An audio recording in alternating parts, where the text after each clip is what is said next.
Sir TVK Vijay அவர்கள் வந்துட்டு CBI case விசாரணைக்காக டெல்லி போயிருந்தாரு. 4 மணி நேரம் அவர்கிட்ட தொடர்ந்து விசாரணை நடந்து இப்போ முடிஞ்சிருக்கு. இதை பற்றி ஒரு சிலர் என்ன சொல்கிறாங்கன்னா, விஜய் அவர்களை கண்டிப்பாக அரெஸ்ட் பண்ணிடுவாங்கன்னு ஒரு சிலர் சொல்கிறாங்க. என்னை பொறுத்த வரைக்கும் அரெஸ்ட்லாம் பண்ண மாட்டாங்க. அரெஸ்ட்லாம் பண்ணால் எப்பயோ பண்ணியிருக்கணும். சிபிஐக்கு விஜய் போனதுனால விஜய் மேலே ஒரு கரிசனம் உருவாகுதா? உங்களை கேட்குறேன், அப்படி தான் உருவாகுதா?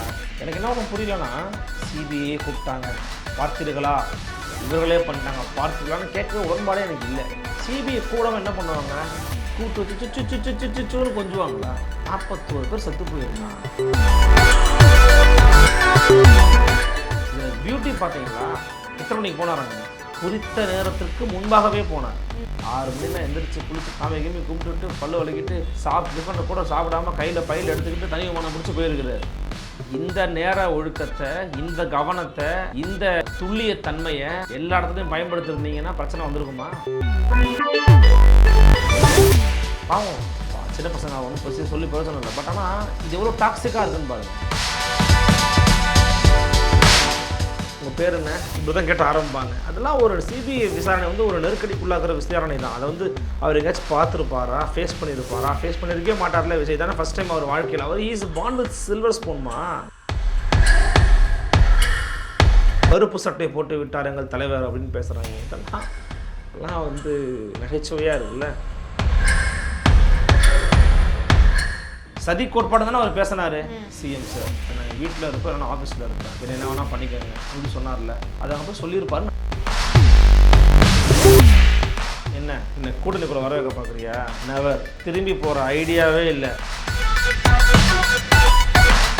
சரி, இது எவ்வளோ சென்சிட்டிவான கேஸ் அப்படின்றது நம்ம எல்லாருக்குமே தெரியும். 41 உயிர் போயிருக்கு. அதுக்கான ஒரு விசாரணை போயிட்டு இருக்கப்போ இவங்களோட தொண்டர்கள்லாம் அப்பா தலைவர் கருப்பு சட்டை போட்டு வந்திருக்காங்கன்ட்டு அந்த இடத்துல ஹார்ட் விடுறது, ஃபயர் விடுறதா இருக்கட்டும். இன்னொரு பக்கம் எப்படி நீங்கள் ஜனநாயகன் படத்தை ரிலீஸ் பண்ணாமல் விடுறீங்கன்னு அதுக்கு கொந்தளிக்கிற விஷயமா இருக்கட்டும். இவங்களுக்கு ஒரு கட்டத்தில் கூட அந்த 41 உயிர் போயிருக்கே அப்படின்ற ஒரு விஷயம் ஞாபகமே வரமாட்டேங்குதான்ற கேள்வி இங்கே இருக்குது சார். இந்த மாதிரி ஒரு தொண்டர்களை வச்சுட்டு என்ன நடக்கும் சார்? இந்த மாதிரியான ஒரு கட்சி தமிழ்நாடு நாசமாக போயிடும். எஃப்டி பாலிடிக்ஸ் நேயர்களுக்கு வணக்கம். இன்னைக்கு நம்ம கூட ஊடகவியலாளர் அருள்மொழிவர்மன் சார் இருக்கார். அவர் கூட பேசுவோம். வணக்கம் சார். வணக்கம்மா. சார் டிவிகே விஜய் அவர்கள் சிபிஐ கேஸ் விசாரணைக்காக டெல்லி போயிருந்தாரு. 4 மணி நேரம் அவர்கிட்ட தொடர்ந்து விசாரணை நடந்து இப்போ முடிஞ்சிருக்கு. இதை பற்றி ஒரு சிலர் என்ன சொல்கிறாங்கன்னா, விஜய் அவர்களை கண்டிப்பாக அரெஸ்ட் பண்ணிடுவாங்கன்னு ஒரு சிலர் சொல்கிறாங்க. இன்னொரு பக்கம் இல்லை பிஜேபி உள்ளே அதை டீல் பண்ணிப்பாங்கன்னு சொல்கிறாங்க. என்ன சார் நடக்கும்? என்னை பொறுத்த வரைக்கும் அரெஸ்ட்லாம் பண்ண மாட்டாங்க. அரெஸ்ட்லாம் பண்ணால் எப்பயோ பண்ணியிருக்கணும். சிபிஐக்கு விஜய் போனதுனால விஜய் மேலே ஒரு கரிசனம் உருவாகுதா? உங்களை கேட்குறேன், அப்படி தான் உருவாகுதா? எனக்கு என்ன ஒன்றும் புரியலன்னா, சிபிஐ கூப்பிட்டாங்க பார்த்தீர்களா, இவர்களே பண்ணிட்டாங்க பார்த்தீங்களான்னு கேட்க உடன்பாடே எனக்கு இல்லை.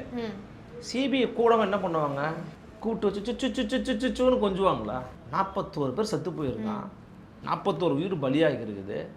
செத்து போனதுக்கு முதன்மையான முகாமையான அந்த இடத்துல இருந்த நபர் மரியாதைக்குரிய ஐயா விஜய் அவர்கள். ஏன்னா நீங்கள் தான் அந்த கட்சியின் தலைவர். உங்களை பார்க்க தான் கூடியிருக்கான். பச்சிலங்க குழந்தைகள் உட்பட 41 பேர் செத்து போயிருக்குது. இதை வராமல் என்ன பண்ணுவான், கூடாமல் என்ன பண்ணுவான்? ஆதவர்ஜுனா போனார், புஷியானந்தும் போனார். அடுத்து நீங்கள் தானே போயிட்டு வந்திருக்கீங்க. இதில் பியூட்டி பார்த்தீங்களா? எத்தனை மணிக்கு போனாராங்க? குறித்த நேரத்திற்கு முன்பாகவே போனார். 6 மணிக்கெலாம் எந்திரிச்சு குளிச்சுட்டு சாமி கிமி கும்பிட்டுட்டு பல்லு வலிக்கிட்டு டிஃபன் கூட சாப்பிடாம கையில் பையில் எடுத்துக்கிட்டு தனி விமானம் முடிச்சு போயிருக்கிறார். இந்த நேர ஒழுக்கத்தை, இந்த கவனத்தை, இந்த துல்லிய தன்மையை எல்லா இடத்துலையும் பயன்படுத்திருந்தீங்கன்னா பிரச்சனை வந்திருக்குமா? கேட்டால் கெட்ட வார்த்தை திட்டி வச்சுருக்காங்க இந்த பதிவு போட்டதுக்கு. பாவம் சின்ன பசங்க ஒன்றும் சொல்லி பிரயோஜனம் இல்லை. பட் ஆனால் இது எவ்வளோ டாக்ஸிக்காக இருக்குன்னு பாருங்கள். கஷ்டமாக இருக்குது. நமக்கு ஒன்று நல்லதுக்கு சொல்லணும்னு கேட்டால் கூட புரிஞ்சுக்கிறது தயாராக இல்லை. அப்போது அப்படி இருக்கும்போது நீங்கள் என்ன ஒரு ஆக்டிவான பாலிடிக்ஸ் பண்ணுறீங்க? சொந்த மக்களை உனக்காக காத்திருக்கிற மக்களை நேரத்துக்கு போய் பார்க்க உங்களால் முடியல. ஆனால் உங்களுக்கு ஒரு பிரச்சனை வரும்போது கரெக்டாக ஓடுறீங்க பார்த்தீங்களா? டைமிங்க்கு முன்னாடியே போயிடுறீங்க. உங்கள் எக்ஸாமில் வாத்தியார் வேறு, இங்கே காத்திருக்கிறவனுக்கு வாத்தியார் நீங்கள் தான். அதனால் எப்போ வேணால் போகலாம். அப்படி ஒன்று. ரெண்டாவது பெருசாக கிடுக்கு பிடிக்கலாம் கேட்டிருக்க மாட்டாங்க. முதல்கள்லாம் கேட்டிருப்பாங்கன்னா அவங்க பேர் என்ன தான் கேட்டிருப்பாங்க. உங்கள் பேர் என்ன இப்படி தான் கேட்டு ஆரம்பிப்பாங்க. அதெல்லாம் ஒரு சிபிஐ விசாரணை ஒரு நெருக்கடிக்குள்ளாக்குற விசாரணை தான். அதை அவர் எங்கேயாச்சும் பார்த்துருப்பாரா, ஃபேஸ் பண்ணியிருக்கவே மாட்டார்ல விஜய் தானே ஃபஸ்ட் டைம் அவர் வாழ்க்கையில். அவர் இஸ் பார்ன் வித் சில்வர் ஸ்பூன்மா. இதான் முதல் முறை அதெல்லாம் அவர் ஃபேஸ் பண்ணுறாரு. கருப்பு சட்டை போட்டு விட்டார் எங்கள் தலைவர் அப்படின்னு பேசுகிறாங்க. இதெல்லாம் வந்து நகைச்சுவையாக இருக்குல்ல. அப்போல்லாம் ஒன்றும் இல்லை. நீங்கள் கருப்பு சட்டையை போட்டு திருப்ப காமிக்கிறேன். நீங்கள் இருக்கிறவங்களாம் யார்? உண்மையான பிஜேபி திருப்பி என்னைக்காவது பேசியிருக்கீங்களா? நீங்கள் இல்லை முதல்ல ஆக்டிவாக செயல்பட்டுருக்கீங்களா? குறைந்தபட்சம் எதிர்க்கட்சியாக நீங்கள் எப்படி செயல்படணும்? எடப்பாடி பழனிசாமி எதிர்க்கட்சியாக செயல்படுறதுக்கு நான் என்னென்ன ஆர்ப்பாட்டம் பண்ணேன், 4 லட்சம் கோடிக்கு வந்து இவங்க ஊழல் பண்ணியிருக்கிறாங்கன்னு ஆளுநரை போய் மீட் பண்ணிட்டு ஒரு மனு கொடுத்துட்டு வராரு. அதை பற்றி பேசுகிறாங்க. தொடர்ச்சியாக இந்த அரசாங்கத்தை வச்சு கேள்வி கேட்குறாங்க. பிஜேபி கேள்வி கேட்குது, சீமான் கேள்வி கேட்குறாரு, அன்புமணி ராமதாஸ் கேள்வி கேட்குறாரு. நீங்கள் என்ன கேட்குறீங்க? என்ன கேட்குறீங்க? நீங்கள் ஒன்றுமே கேட்குறது கிடையாது. அப்போ where are you in ground Tamil Nadu? எங்கேயுமே இல்லை. அப்படி இல்லாதப்போ நீங்கள் வந்து களத்தில் அதை பற்றிலாம் பேச மாட்டேன்னு சொல்கிறது என்ன மாதிரியான ஒரு நிலைப்பாடு? என்ன மாதிரி நிலைப்பாடு? இப்போ என்னை பொறுத்த வரைக்கும் விஜய் அவர்களுக்கு இது ஒரு நெருக்கடியாக மாறுமா, கொடுப்பாங்கன்னு கேட்டிங்கன்னா இல்லை. இது 2 tier இன்வெஸ்டிகேஷன் சிஸ்டம். நல்லா புரிஞ்சுக்கோங்க. Supreme court monitored CBI. So நீங்கள் இங்கே விசாரிச்சிங்கன்னா அவங்கள்ட்ட ரிப்போர்ட் பண்ணணும், அவர் பார்ப்பார், அப்புறம் அவங்க சொல்லுவார், இவங்க ரிப்போர்ட் பண்ணணும். சும்மா விளையாட்டு சமாச்சாரம் கிடையாது இது. இதில் வந்து தேவையில்லாமல் ஒருத்தர் பேர் சேர்க்கறதோ தேவையில்லாமல் ஒருத்தர் பேர் நீக்கிறதெல்லாம் பண்ண முடியாது. தப்பு தான், சரி தான், முடிஞ்சு போச்சு. சதி கோட்பாடு தானே அவர் பேசினார்.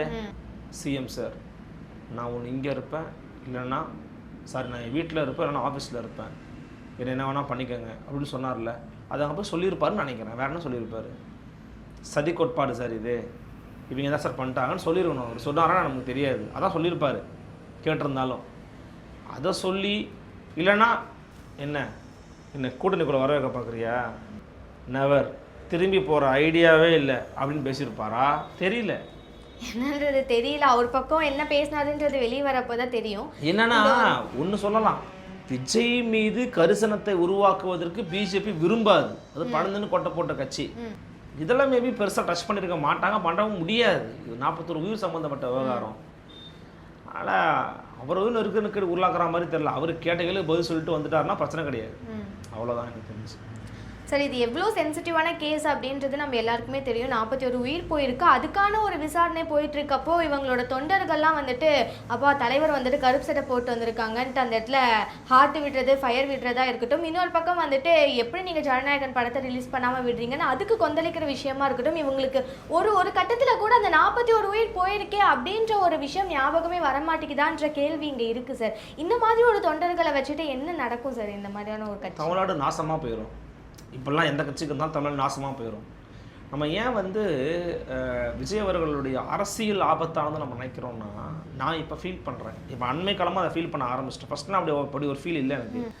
அவருடைய தொண்டர்கள் வந்து நீங்கள் you can make them anybody அப்படியான ஒரு நண்பர்களாக இருக்கிறாங்க. நீங்கள் நினச்சா நீங்கள் அவங்கள வேறு மாதிரியான மாற்ற முடியும், இந்த மாதிரியே மாற்ற முடியும், அந்த மாதிரியே மாற்ற முடியுன்ற மாதிரி இருக்கிறாங்க. அது ரொம்ப ஆபத்தான அரசியலாக தெரியுதுங்க. It's very dangerous. ஒரு கட்சிக்காரர் ஒருத்தர் யாரோ ஒருத்தர் தூய்மை பணியாளர் வராங்க, அவங்க காலை தட்டில் வச்சு அவங்க காலுக்கு வந்து தண்ணி ஊற்றி அப்புறம் பொட்டு வச்சு அபிஷேகம்லாம் பண்ணுறாராமா, ஏதோ பண்ணுறாரா. இதெல்லாம் ஏன் பண்ணுறீங்க எனக்கு புரியல. மோடி வந்து என்ன பண்ணுறாரு, தலித் வீட்டில் போய் நான் சாப்பிட்டேன்னுவார். ஸ்டாலின் என்ன சொல்ற, தலித் வீட்டில் போய் நான் வந்து தண்ணி குடித்தேன், டீ குடிச்சேன்னுவார். நீ அதை வேறு வடிவத்தில் பண்ணுற. அதான் உன் அரசியல் பொறுத்தல் அவ்வளோதான் இருக்குது. நீ என்ன மாற்று எக்ஸிஸ்ட்டுக்கும் நீங்கள் உனக்கு என்ன வேறுபாடு இருக்குது? என்ன வேறுபாடு இருக்குது? ஒரு வேறுபாடுமே இல்லை. என்னென்ன நம்ம ஆபத்தானதாக பார்க்குறோம். இந்த கும்பல் மனநிலைங்கிறது ரொம்ப ஆபத்தான மனநிலை. கருத்தை எதிர்கொள்ளணும். நீங்கள் உண்மையிலே பசங்கள்ட்ட போய் பேசுங்க. உங்களால் பேச முடியுமா அந்த பசங்கள்கிட்ட? என்ன பேசுவீங்க நீங்கள்? அவன் விஜய் அரசியல் சேவை பற்றி கேட்டால் என்ன சொல்லுவான்? அவன் சுறா படத்துலையும் முசல் படத்துலையும் பேசுகிற டைலாக் தான் எடுத்து சொல்ல முடியும், வேறு சொல்ல முடியும். ஆனால் அவங்க வந்து பார்த்திங்கன்னா நம்ம ஏன் ஆபத்துன்னு சொல்கிறோன்னா, இந்த கூட்டத்தை வழிநடத்த வேண்டிய இடத்துல இருக்கக்கூடிய விஜய் அவர்கள் ஒரு சரியான தலைமை பண்புக்கான நபராக இல்லை. தகவல் வச்சுக்கோ ஒரு விரும்பலையான்னு எனக்கு சந்தேகமாக இருக்குது. சிபிஎஃப்சி உங்களை வந்து அநீதி இழைக்குது, உங்களை நெருக்கடிக்கு உள்ளாகுதுன்னா ஏன் அதை வாயை திறந்து என்னை சிபிஎஃப்சி நெருக்கடிக்கு உள்ளாகுதுங்க, பிஜேபி என்னை நெருக்கடிக்கு உள்ளாகுதுங்கன்னு ஏன் வாயை திறந்து பேசலை? உங்களுக்காக முதலமைச்சர்களுக்கும் வாயை திறந்து பேசிக்கிட்டு இருக்காங்க. அவங்க அரசியல் பண்ணுறாங்க. பார்த்தீர்களா? எதிரிக்கும் உருகக்கூடிய நெஞ்சம் படைத்த முதலமைச்சர்னு பேசுறதுக்காக அவங்க பேசுகிறாங்க. அது புரியுது. அப்போ தட் இஸ் பாலிடிக்ஸு.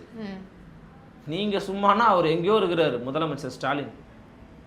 நேற்று பேஞ்ச மேலே இன்றைக்கி முழிச்சா காலானீங்களாம். அவர் எங்கேயோ இருக்கிறார், உச்சி மலையில் இருக்கிறார் அவர் முதலமைச்சர். தெரியாது அவருக்கு என்ன நடக்குதுன்னு. அப்போ இந்த பாலிடிக்ஸில் வந்து நீங்கள் எதுவுமே ஆக்டிவாக இல்லாமல் ஒரு ஒரு சீரிய எண்ணம் கொண்டு அரசியல்வாதியாக செயல்படாமல் இருந்தீங்கன்னா உங்களுடைய தலைமை பண்பு என்ன சார்? ஸ்டாண்ட் நிலைப்பாடு என்ன சார்? முதல்ல எல்லா வருஷத்துக்கும் நிலைப்பாடு என்ன சார்? சரியோ தப்போ உன் லெஃப்டா ஒரு ரைட்டா சொல்லிடுங்க. அது ஃபஸ்ட்டு திருப்பரங்குன்றம் லெஃப்டா ரைட்டா ஏன் சொல்ல மாட்டேங்கிறீங்க? கேட்டால் நாங்கள் கருத்து சொல்லலாம். அமைதி காத்தது வந்து ஒரு ஒரு வியூகம்னு சொல்கிறார் ஐயா நாஞ்சில் சம்பத். எப்படி அமைதி காப்பது எப்படி வியூகமாகும்? அமைதி காப்பது என்பது அநியாயத்தின் பக்கம் மறைமுகமாக நிற்பது. உண்மையை சொல்லணும்னா அதான் பண்ணுறாங்க ஐயா. அதை வந்து அவர் பேச்சாற்றலால் மறைச்சு சொல்கிறாங்க. இப்போ என்ன கேட்டிங்கன்னா இந்த கும்பல் மனநிலை, இவங்க கருப்பு சட்டை போட்டதுக்கு ஃபயர் விடுறது, ஜனநாயகனை பற்றியே பேசுறது படங்க விட்டு போங்க. இன்றைய உங்கள் மேலேயும் தப்புங்கிறாங்க, அவங்க மேலேயும் தப்புங்கிறாங்க. சரி, மக்களுக்கு இதனால் என்னங்க பிரச்சனை நீங்கள் சொல்லுங்கள். லாரி நின்று போச்சா? பால் வரலையா? தண்ணி வரலையா? கேஸ் வரலையா? பெட்ரோல் இல்லையா? இல்லை உங்களுக்கு ஏதாவது சம்பளம் போச்சா? என்ன ஆச்சு? சம்பளம் மிச்சமாச்சுன்னு நினச்சி சந்தோஷப்படு. இல்லைன்னா சரக்கு வாங்கிட்டு பொங்கல் அன்றைக்கி நான் படத்தை பார்க்க போகிறேன்னு வீட்டில் இருக்கிற தாலி அறுத்துட்டு போயிட்டு இருந்திருப்பேன் நேரம். சந்தோஷப்படு. நீங்கள்லாம் பணம் மிச்சம்னு. பணம் மிச்சம். இன்னொன்று தனித்தனியாக படம் வரும்போது இந்த படத்தை தான் பார்த்து தொலையணும். இப்போ பரசக்தி தான் பார்த்து தொலைஞ்சாகணும், வேறு வழியே இல்லை. பரசக்தி தான் இருக்குது. சரி, வேறு தேட்டரில் போனால் திரௌபதினா ஐயோ திரௌபதியில் ஆனால் இந்த பக்கமே போக வேண்டியதாக இருக்குது. அது ஒரு கொடுமை, கால கொடுமை. அந்த கால கொடுமையை பார்க்கணும். ஏன் தளபதி எழுதியிருந்தேன்னா போய் பார்த்து தான் ஆகணும். குடும்பத்தோட போராடுறது ஒரு படம் தான் இருக்குது, பரசக்தி தான் இருக்குது. சரி, ஓகே, அந்த பரசக்தி படத்தை பார்க்கலாம். அடுத்த படம் ஜனநாயகன் பார்த்துருக்கலாம், வந்திருக்கலாம், பார்த்துருக்கலாம். அதுவும் இல்லை. சரி, தனியாக போய் பாரு. என்ன வேணும்? என்ன கெட்டு போச்சு? நான் கேட்குறேன், ஜனநாயகன் தள்ளி போனவங்க என்ன கெட்டு போச்சு நாட்டில்? ஒன்றும் கெட்டு போகல. இவ்வளோ கொதிச்சு எல்லாரும் பதிவுகள்லாம் போடுறாங்களே, யாராவது ஒருத்தர் வந்து மட்டத்துக்காக பதிவு போட்டிருப்பீங்களா? இவ்வளோ பதிவு போடுறீங்க. சரி, அவரே பேசலையே, நீங்கள் ஏன் பேசுகிறீங்க? அவரே வாய் திறக்கல. அப்போ இதுதான் தலைமை பண்புக்கான அழகுன்றதை வெளியில் சொல்கிறது. அவர் தலைமை பண்பை வெளிக்காட்ட தயங்குகிறாரா, அது இல்லையான்னு நமக்கு தெரியல. பெரிய கேள்விக்குறியாக இருக்குல்ல ஐயா விஜய் அவர்களோட செயல்பாடு. ஒருவேளை அவர் உள்ளுக்குள்ளே பேசிக்கிட்டு இருக்கிறாரா? சில பேர் சொல்கிறாங்க, ஏங்க அதெல்லாம் பார்க்குறாருங்க, அவர் எல்லாம் கேட்குறாருங்க, எஃப்டி பாலிட்டிக்ஸ்லாம் பார்த்துக்கிட்டு இருக்கிறாருங்க உட்காந்து, தெரியும் அவருக்கு என்னென்ன பேசுகிறாங்கன்னு, எல்லாத்தையும் பார்த்துட்டு தான் இருக்கிறாரு. நான் நினைப்பேன், எத்தனை சேனல் தான்டா பார்ப்பாரு.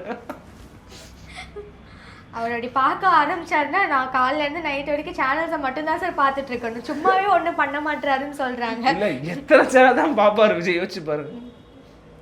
யாரை வேணா இப்போ கேட்டு பாருங்களேன், தலைவரை பார்த்தா தலைவர் இருக்கிறாரு, இந்த சேனல் இந்த பேட்டி இப்போ தான் பார்த்தாரு, அதில் ஒரு செய்தி தொடர்பாளர் ஒருத்தர் பேசிகிட்டு இருந்தேன், பேர் சொல்ல விரும்பல, அவரை பார்த்துட்டு அவர் வந்து நம்மளுக்கு எதிராகவே பேசிகிட்டு இருக்கிறாருன்னு சொன்னார். ஒருத்தரை பற்றி பேசும்போது அவருக்கு பதில் போட வேணான்னு சொன்னார்.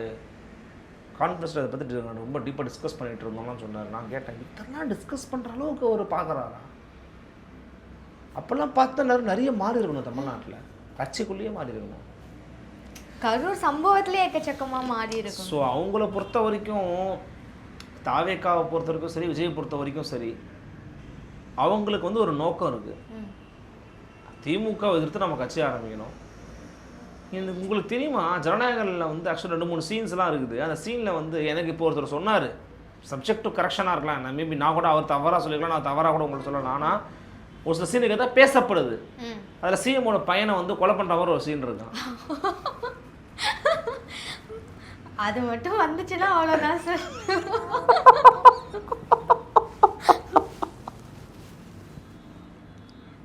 சிஎம்மோட பையனையே கொலை பண்ணுற மாதிரி சீன் வச்சுருக்காங்க. உண்மையிலேயேம்மா எங்கள் பேட்டியில் சாப்பிட்டுருக்கணும்னு சொல்லியிருக்கிறாருமா. நான் ஓப்பனாக சொல்லிடுறேன். துராண்ணை வந்து எங்கள்கிட்ட ஒரு பேட்டி கொடுத்துருந்தாரு. அதில் வந்து அதை மாதிரி பண்ணுற மாதிரி ஒரு காட்சி இருக்குது. அதனால தான் ஆக்சுவலி கொஞ்சம் டிலே பண்ணுறாங்கன்னு இப்போ ஒரு பேச்சு இருக்குது. தெரில எந்தளவுக்கு உண்மைன்னு. ஒரு பியூர் பொலிட்டிக்கல் மைண்ட் செட்டோடு எடுக்கப்பட்ட படம் அது ஜனநாயகன். பல டைலாக்ஸை வந்து திணிச்சிருக்கிறாங்க. அதான் அந்த ஐஎம் கம்மிங்கன்னா இருக்கட்டும், இன்னொரு வார்த்தை சொல்லுவார்ல, அந்த வார்த்தைன்னா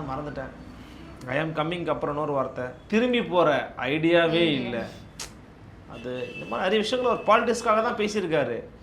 அப்புறம் வந்து ஊழல் பண்ண அமைச்சர்கள்லாம் உட்கார வச்சதும் எம்ஜிஆருடைய படம் இருக்காமா, அங்கிட்டிருந்து சாட்டை கீழே விழுது, சாட்டை எடுத்து நாட்டை தீர்த்து அப்படின்னு சொல்லி எல்லாரும் அடித்து அவர் திருத்துற மாதிரியான காட்சிகள் இடம்பெறுதுன்னு சொல்கிறாங்க.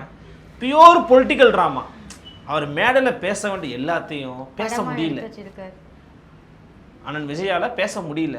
என்ன பண்ணுறாங்க அதுக்கு பதில், நான் பேசலாம் என்ன பண்ணலாம், எச்சுவனத்தை கூப்பிடுவோம் வாங்க ஒரு படம் எடுத்து கொடுங்க, எடுத்து கொடுத்துட்டாரு. அவரும் ஒரு பக்காவான உண்மையிலே பக்காமாஸ் டேரக்டர் விஜய் எச் வினோத் தான். ஒரு பக்காமாஸ் கட்சி தலைவர் இருக்கார்ல, அவரோட பக்காமாஸ் டேரக்டர் அவர் தான். அவர் சூப்பராக பண்ணி கொடுத்துட்டாரு. அதனால் அதை வச்சுக்கிட்டு இருக்காரு அவர். ஸோ எனக்கு என்னன்னா, இப்படிலாம் நீங்கள் பண்ணிருந்தீங்கன்னா என்னைக்கு கட்சி பண்ணி பார்த்து மக்கள் இப்போ நேரம் நீங்கள் எடப்பாடி பழனிசாமிக்கு என்ன வயசாகுது, அந்த மனுஷன் எவ்வளோ நெருக்கடி சந்திச்சுக்கிட்டு இருக்கிறாரு. தமிழ்நாடு முழுக்க சுற்றுப்பயணம் மேற்கொண்டு வந்துட்டு 2வது சுற்றுப்பயணம் போயிட்டு இருக்கிறாருங்க. எங்க சாதாரண விஷயம் நினச்சிக்கிட்டு இருக்கீங்களா நீங்கள்? இதை ஒரு தொகுதிக்கும் போகணும், தொகுதியால் பார்க்கணும், தொகுதி பிரச்சனை பற்றி பேசணும், அவனுக்கு எவனை நிற்க வைக்கலான்னு யோசிக்கணும், எவனுக்கு எவ்வளோ தொகையை கொடுக்கறதுன்னு யோசிக்கணும், எந்த வேட்பாளர்கிட்ட காசு இருக்குது, எவன்கிட்ட காசு இல்லை, எவன் உழைக்கிறான், எவன் உழைக்கல, எவன் மேலே இருக்கான், எவன் கீழே இருக்கான், எவனுக்கு கூட்டணி கொடுக்கறது, எதை நம்ம வச்சுக்கிறது, எவ்வளவு யோசனைகள், எவ்வளவு வேலைகள் இருக்கு ஒரு தலைவர், கட்சி தலைவருக்கு. எதையுமே பண்ணாமல் உட்காந்துக்கிட்டு இருக்கீங்க. கிட்ட ஆட்சியை பிடிக்க போகிற திமுக ஸ்தாபிக தான் கிரவுண்டுங்கிறீங்க. கிரவுண்டில் எங்கெங்க நீங்கள் இருக்கிறீங்க? திமுக, அதிமுக, நாம் தமிழர் கட்சி கிரவுண்டில் இருக்குது, நீங்கள் எங்கே இருக்கிறீங்க சொல்லுங்கள். கஷ்டமாக இருக்குது. விஜய் அவர்களை பார்க்கும்போது கஷ்டமாக இருக்கும். ஒரு புதிய கட்சி, ஒரு புதிய மாற்று, ஏதாவது ஒன்று பண்ணுவாங்க, ஏதோ பேசுவாங்க, செயல்படுவாங்கன்னு பார்த்தோம். செயல்பாட்டு அளவில் வந்து ஒரு மிகப்பெரிய அதிருப்தி விஜய் அவர்கள் வந்து கொடுத்துக்கிட்டு இருக்கிறாரு.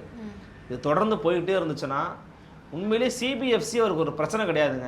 இன்னைக்கு படம் இன்னைக்கு ஒரு நாளைக்கு போவோங்க. தலைக்கு மேலே ஒரு தொங்கரை கத்தி சிபிஐ தான், சிபிஐ தான். அதை என்ன பண்ண போறாருன்னு பார்க்கணும். இதை வந்து கூட்டணிக்கு பயன்படுத்துவாங்கன்னு நான் நம்பலை. கூட்டணியை நோக்கி இழுப்பதற்கு இதை பயன்படுத்தினா விஜய்க்கு அது ஆதரவாக தான் முடியும், சாதகமாக போயிடும், பாசிட்டிவாக இருக்கும்.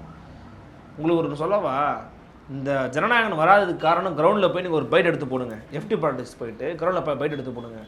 ஏங்க ஜனநாயகம் வரல, திமுக தாங்க காரணம். எல்லாரும் சொல்லிகிட்டு இருக்கான் கிரவுண்டில். நான் வந்து மற்றவங்க சொல்கிறாங்கன்னு சொல்ல, பொதுவான சில விஜய் ஃபேன்ஸ் திமுக தான் காரணம். ஏங்க திமுக காரணம், பராசக்தி வந்துச்சுல அதனால் வரவிடாமல் பண்ணிட்டாங்க. ஏங்க அது தணிக்கை சான்றிதழ் கொடுக்காது தானேங்க, திமுக தான் கள்ள கூட்டணி. இது நீங்கள் இப்போ உங்களுக்கு சிரிப்பு வருது இல்லை? இப்போ நம்ம என்ன பேசுகிறது அவங்கள்ட்ட? ஏங்க ஒரு டைம் கிடச்சிது, இந்த டைமுக்குள்ளே நீங்கள் போகலை, நீங்கள் தணிக்கை சான்றிதழுக்கு போகிறதுக்கு பதிலாக நீங்கள் நீதிமன்றம் போயிட்டீங்க. நீதிமன்றம் நீங்கள் போனாலும் அவன் இன்னொரு நீதிமன்றத்துக்கு போகிறான், அங்கே போய் கிளாஷ் ஆகுது. அவ்வளோ ஒரு அவசரம் இல்லை, தள்ளி போட்டாங்க. You have enormous amount of time actually. நீங்கள் மிஸ் பண்ணிட்டீங்க. அதில் அவங்களுடைய அரசியல் இருக்குமானா இருக்கும், நான் இல்லைன்னு மறுக்கல. அப்போ எதிர்த்து பேசு பண்ணி ஒன்றிய பாஜக மோடி பாசிச அரசே பேசுங்க. மோடி அங்கிள் இது ரொம்ப ராங் அங்கிள் பேசுங்க. ஏன் ஸ்டாலின் அங்கிள் தான் வாயில வருமா? இல்லை மோடி கிராண்ட்பா, மோடி தாத்தான்னு சொல்லுங்க. உங்களுக்கு எது பிடிக்குமோ சொல்லுங்க. ஏன்னா ஸ்டாலின் அவர்களை விட மோடி அவர்கள் பெரியவர். ஸோ மோடி தாத்தா ரொம்ப தப்பு தாத்தா சொல்லுங்க, பேசுங்க, ஏதாவது ஒன்று பேசுங்க. நான் சொல்லலை மோடி தாத்தான்னு, பொதுவாக சொல்கிறேன், அவர் அப்படி பேசுவாருன்னு சொல்கிறேன். ஏதாவது ஒன்று பேசணும்ல, பேசாமல் இருக்கிறீங்க. அப்போ உங்களோட எதிர்ப்பு எங்கே கருத்தை நீங்கள் பதிவு பண்ணுறீங்க? இன்ஆக்டிவ் பொலிட்டீஷியனாகவும் இன்ஆக்டிவ் பாலிட்டிக்ஸையும் இவங்க மேற்கொண்டு வருவது அப்படிங்கிறது உங்கள் கட்சிக்கு சாதகமாக இல்லை, பாதகமாக முடியாதான் வாய்ப்பு. ஓட்டுலாம் வாங்கலாம், மக்கள் கவர்ச்சி, திரை கவர்ச்சி எல்லாம் மக்கள் ஓட்டெல்லாம் போடுவாங்க. நம்ம மக்கள் வந்து நமக்கு தெரியாதா? அதெல்லாம் போடுவோம். இல்லைன்னா ஒரு சினாரியோவை செட் பண்ணும். பார்த்தீர்களா, ஒரு காலகட்டத்தில் எப்படி எம்ஜிஆர் அவர்களுடைய உலகம் சுற்றும் வாலிபனை இந்த சமூகம் தடைப்படுத்தி அவரை இன்றைக்கு இவ்வளவு பெரிய மனிதராக உருவாக்கி இருக்கிறதோ, அதே போல ஜனநாயகம் தடைப்படுத்தி தமிழ்நாட்டின் தவிர்க்க முடியாத முதலமைச்சராக விஜயை உருவாக்குவதற்கான துவக்க புள்ளி. சூப்பராக பேசுகிறேன்னா அந்த மாதிரி ஒரு பேசுவாங்க, பேச வாய்ப்பு இருக்கு. அப்படி கொண்டு போ நரேஷனுக்கு உதவும் அது. பட் இதெல்லாம் வந்து மக்களுக்கு தெரியாதா, புரியாதா? அதெல்லாம் விஜய் அவர்கள் புரிஞ்சுக்கணும். என்ன பண்ணுறாருன்னு பார்ப்போம். சார் இன்னொரு பக்கம் வைக்கிற விமர்சனம் என்னவா இருக்குன்னா, டிவிகே காங்கிரஸ் வந்துட்டு பேச்சுவார்த்தை வந்து பிஜேபிக்கு எப்படியோ தெரிஞ்சிடுச்சு, அதனால தான் வந்து இவங்க இந்த ஜனநாயகன் படத்தை தடை பண்ணதா இருக்கட்டும், இப்போ சிபிஐ விசாரணையாக இருக்கட்டும், இந்த மாதிரி விஷயம்லாம் பண்ணிட்டு இருக்காங்க அப்படின்னு சொல்லிட்டு சொல்கிறாங்க சார். இது எந்த அளவுக்கு உண்மை? ரொம்ப இன்ட்ரெஸ்டிங்கான கொஸ்டின் இது. ஆக்சுவலி அப்படி ஒன்று நடந்துச்சுன்னு வச்சுக்கோங்க, BJP will enjoy it. DMK alliance break ஆனால் டிஎம்கே வில் லூஸ். காங்கிரஸ் வெளியே போச்சா திமுக காலி. அதிமுக பார்த்தா கன்ஃபார்மாக வின் பண்ணுவாங்க. நான் இப்போ எழுதி தரேன். அதிமுக, பிஜேபி, பாமக, தேமுதிக, ஜான் பாண்டியன் இந்த அலையன்ஸு டிடிவிலாம் சேர்ந்தாங்கன்னா காங்கிரஸ் வெளியே வந்தாலே அவங்க தோற்றுருவாங்க. ஏன்னா காங்கிரஸ் வந்து நீங்கள் ஓட் பேங்க் பாலிடிக்ஸாக பார்க்கக்கூடாது. காங்கிரஸ் வந்து ஆன்டி பிஜேபிக்கான ஒரு ஃபேஸு. அந்த ஃபேஸ் வெளியில் வருதுன்னு வச்சுக்கோங்களேன், ஆன்டி பிஜேபிக்கான இது அங்கேயும் உடையுது. அப்படி உடையும் போது எல்லாமே உடையுதுன்னும் போது ஏற்கனவே அதிமுகவுக்கு ஆன்டி இன்கம்பன்ஸ் இருக்கிறது, இவங்க கூட்டணி உடைஞ்சதெல்லாம் ஒரு பலமாக மாறும். அப்போ ஈஸியாக தூக்கிடுவாங்கல்ல. மேபி இது என் பர்ஸ்பெக்டிவ், நாளைக்கு தப்பாக கூட முடியலாம். பட் எனக்கு டக்குன்னு நீங்கள் கேட்கும்போது தோணுச்சு, டிஃப்ரெண்டான கொஸ்டினாக இருக்குது. பிஜேபி இது எப்படி பார்க்குது? அதனால் பார்க்குதான்னா பிஜேபி என்ஜாய் பண்ணும். விஜய் திமுக கூட்டணி உடைச்சா பிஜேபி என்ஜாய் பண்ணும். பட் உடைய வாய்ப்புகள் ரொம்ப குறைவு. ஆனால் காங்கிரஸ் என்னமும் உத்தமர்களாக புனிதர்களாக தங்களை அடையாளம் காட்டிக்கிட்டே வராங்க. நாடகம் போடுறாங்க அப்பட்டமாக, சீட்டுக்காக நாடகம் போட்டுக்கிட்டு இருக்காங்க. அவ்வளோதான், வேற ஒன்றும் கிடையாது. விஜய் மனித புனிதரா இவங்களாம் ஆதரிக்கிறதுக்கு? இல்லை நீங்களா மனித புனிதரா? நம்மை காக்க வந்த ரச்சகண்டா விஜய்ன்னு பார்த்துக்கிட்டு இருக்காங்க காங்கிரஸ் கட்சிக்காரங்களாம். ஏன் சொல்லுங்க? திமுக மதிக்கலை. திமுக மதிக்கலை.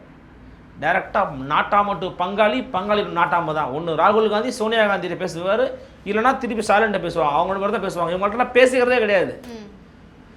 வாங்க காபி சாப்பிட்டு போனீங்களா, போயிட்டே இருங்க செல்வ பிறந்தகை, என்ன பேச்சு உங்களுக்குன்றாங்க. அவ்வளோதான். இவங்கள ரெஸ்பெக்ட் பண்ணுற அளவு அவங்களுக்கு. அப்போது அந்த வந்து இவங்களுக்கு பிடிக்கல காங்கிரஸுக்கு. இப்போ விஜய்கிட்ட போய்க்கலாம். விஜய்கிட்ட ஒரு மாஸ் க்ரௌட் இருக்குது, அதை யூஸ் பண்ணலான்னு. 2009 நடைபெற்ற ஈழ இனப்படுகொலைக்கு காங்கிரஸ் ஒரு முக்கியமான காரணம்னு இன்றளவும் ஒரு விமர்சனம் வருது, பேச்சு இருக்குது. அதை விஜய் எப்படி பார்க்குறாரு? விஜயோட கருத்து என்ன? அதில் 70 விடுதலை எதிர்க்கிறது காங்கிரஸ், ஆதரிக்கிறது விஜய்னு வச்சுப்போம். அப்போ என்ன பண்ணுவீங்க? உங்கள் கருத்து என்ன? கருத்து என்ன? இவ்வளோ பிரச்சனை இருக்குது.